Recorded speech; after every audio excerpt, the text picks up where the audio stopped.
Buccaneers have been the kings of the NFC South, right? Have they won the division the last? No, the year they won the Super Bowl, they did Saints not. Won they were the That's right. Good two memory. in the division. Thank you. So I'm sure they are favored though to win the division this year. They got the roster to do it. There it is. The odds -210. So heavy favorites to win the NFC South are the Buccaneers, the Saints second choice at +275, Panthers +900, Falcons way back there at +3000. Even though I do think they might give some people some trouble this year. Falcons maybe a step in the right direction. We'll see if Chris agrees here in a second. But we'll start at the top. Buccaneers. You said they had the number 2 roster in the NFL. They had 13 wins last year. They are favored in every game except a pick'em in Week 14 at San Francisco right now. 11.5 is the number for the Buccaneers. I'm going under. Whoa. I'm going under. I know. I one still. I mean, still, I stand by it. It's a great roster. There's no doubt. We know that. I think the division's going to be better. I do. You kind of just said it. I think Carolina and New Orleans will be better. And they have a brutal schedule. The NFC South, right, is playing the NFC West and the AFC North. No doubt the 2 best divisions in all of football. No doubt. So I'm kind of crazy to hear, like, the only game they're not favored in is a pick'em against the 49ers. Well, I don't know. These are ones where, again, I can't sit here like we've talked about with others and just go, they're better than them, they're better than them, they're better than them. I know their rosters this is a top roster in football. The Saints are going to give them issues. The Packers and the Chiefs are the real deal, as we've talked about. They got offensive line problems, and they got to deal with a lot of good defenses early on. The Steelers, I think the Panthers are going to be all right. But then you got, the Ravens, the Rams, that stretch there. Even teams like at Cleveland where, again, I'm not expecting playoffs. We know the roster's talented. And then you go through another stretch where you go, whoa, Saints at 49ers, Bengals at home, at Cardinals. I just look at it and go, man, 3 years in a row, some distractions with Brady missing camp. It's a new head coach in Todd Bowles. I don't care what you say. You just don't seamlessly transition and just go, hey, we're back to the Super Bowl, right? So I guess I'm saying still a major player, but I could see them losing a few tight ones in this season, this year. Yeah. And no Gronk. Yes. No Antonio Brown. Again, Godwin I don't think is going to be 100% to start the year. And Julio Jones looks solid, but everybody's got to pump the brakes and thinking they're going to see Julio Jones from Atlanta 4 years ago. That's not happening. That's gone. See ya. He'll be good. It'll be a nice target. So that's where I come to that. They're still damn good, but they got a few stretches in the schedule that I just look at and go, wow, I'm expecting 11-6. Maybe get upset and go 10-7. That's what I'm going to say. Transition at the head coaching position too, with Bruce Arians still around the football team, but Todd Bowles is in charge now, so it's different. There are a lot of things that are different with this Buccaneers team for as much as stayed the same there. Lost the defensive mind, who's now the defensive coordinator in Jacksonville. They lose him, right? Bowles can't focus on the defense just totally all time around. He's got to be a head coach. So I don't know. There's just a few things there that just make me believe it won't be as dominant as it won last year, even though I still think they're scary to win the Super Bowl. Yep, that all makes sense, even though the under does surprise me a little bit here. I know. The Saints, though, 8.5. They had 9 wins last year. The way we have talked about the Saints, I feel like this is an easy over for you. It No? is. No, it is. It is. I was just going, man, what is their over-under? I couldn't even remember. I try not to write these. I don't write the overs and unders down when I write myself these notes and stuff because I don't want to be influenced by it. I want to be objective and go, let me look at the roster. How does the schedule play out a little bit? That's smart. You know what they call that? What? Anchoring. Right? You anchor your mind to whatever you see. That's it. And then you have a hard time getting off away of from it. Yeah. Exactly right. So I am going to go over here. I am. And again, I'm not going to say I'm expecting 11-6 or 12-5, but 9-8 or 10-7, I don't think's crazy. I don't. And I just look and go, well, the offense I think is going to be better. I know there's no Sean Payton there, but there's more weapons and explosiveness. The offensive line is still special. Running back we know is good. I don't know. There's a part of me that thinks Jameis is actually going to have a little less pressure on him than with Sean Payton, because I think Sean Payton was trying to correct him so hard that Jameis, like, when you went back and I watched him during the quarterback rankings and stuff, he couldn't even pull the trigger sometimes because he was like, coach just told me not to throw an interception so many times. I can't even throw to this guy who's wide open down the middle of the field because I don't know. Am I seeing it right? Is he open? Is he sure? Let me triple check. Let me quadruple check.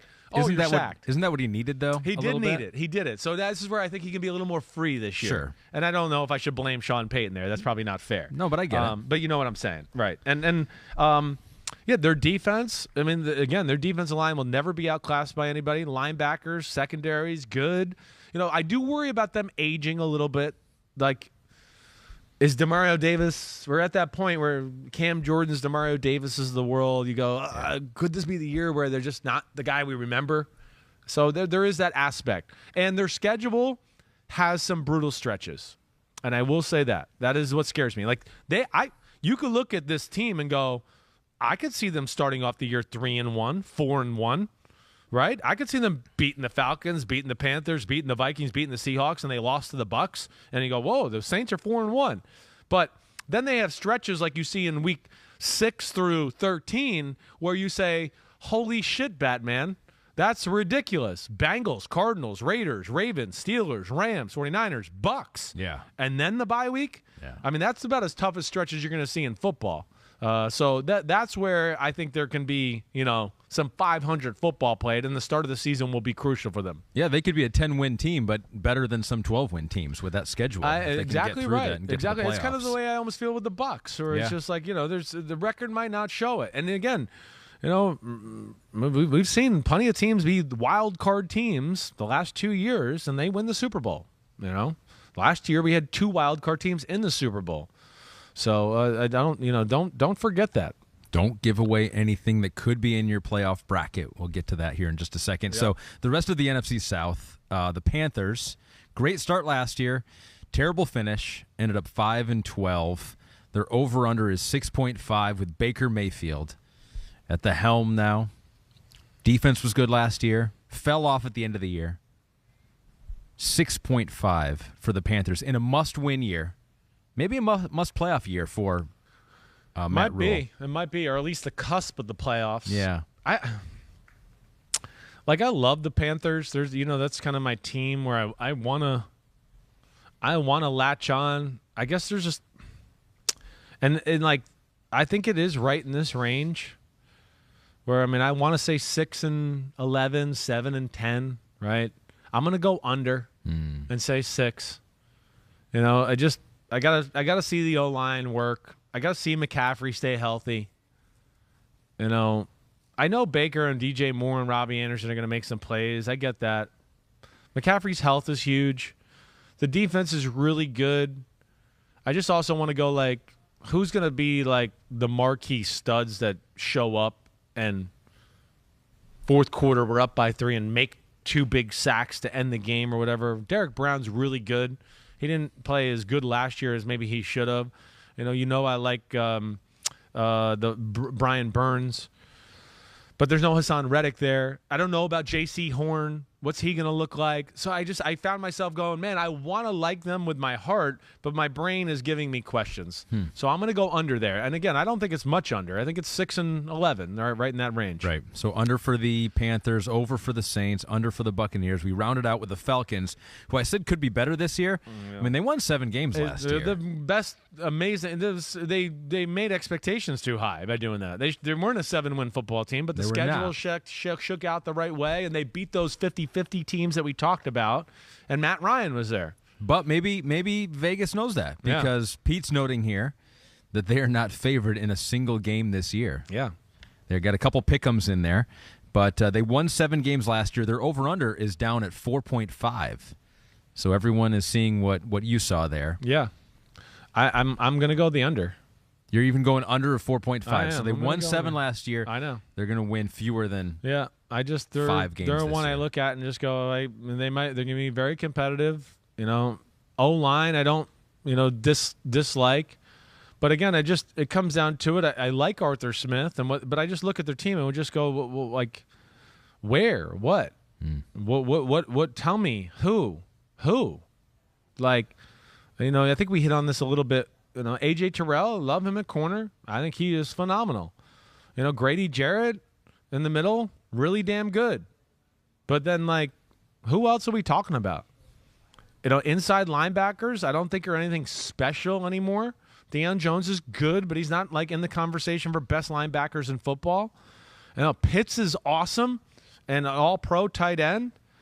But I just come to it and go, pain in the ass in a lot of tough games, but not going to win. Just not going to win. So I'm going to go under. I'm going to say, yeah, they're like a 4-13 team. So they are in the running for the number 1 pick in your eyes, I feel like. Top 3 pick, maybe? I could see that. And like I've said, I think there's some quarterbacks that are on the radar that have looked at it pretty big time. Running back, I go, well, okay, so, again, Damian Williams looked good. I know I love Cordell Patterson, but I don't look at that group and just go, there's a 15-yard rusher in the group. No, right? I mean, it's really, when you start to break it down, I don't want to sit here all day. The O-line and Pitts are the most impressive position groups. Receiver, Drake London needs to get back, but he's a rookie, and how good he would be. Mariota, I've had questions about him before and throwing, and when the game goes on his shoulders, can he dice you up automatically? I'm not sure. So, yeah, it's like a team that I root for. Sure. And like Dean Pease. And I really like Arthur Smith, but I think this is a semi-rebuild year for them, or a total rebuild year. You don't root against any team, though. I really don't. You like to see Other whoever than Jim wins. Harbaugh and the Michigan Wolverines, I don't. That's true. That's the one. Hi, I'm Mike Tirico, and thanks for watching. Make sure to hit subscribe for the latest news and highlights from NBC Sports.